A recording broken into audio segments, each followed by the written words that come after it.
Andy, what would if you could describe in a fairly short answer, how could you reassure a customer that was thinking about outsourcing that it was the right thing to do, or at least to jump on a call and have a conversation?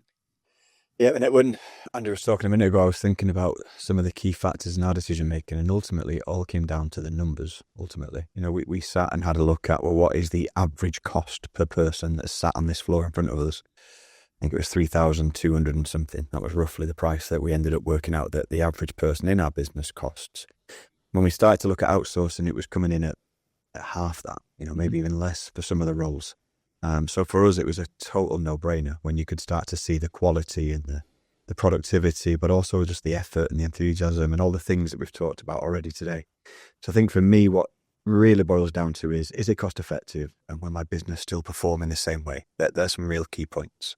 And that cost effective thing, I know there's a range and it depends on the type of role, but typical cost savings, if you factor in your usual sort of overheads in the UK, what would the typical cost savings be for outsourcing? Yeah, so probably around 40 to 50%. Some roles, obviously less than the savings that you can get, but quite often the direct salary costs of the UK individual are compared to the entire running of that person in South Africa.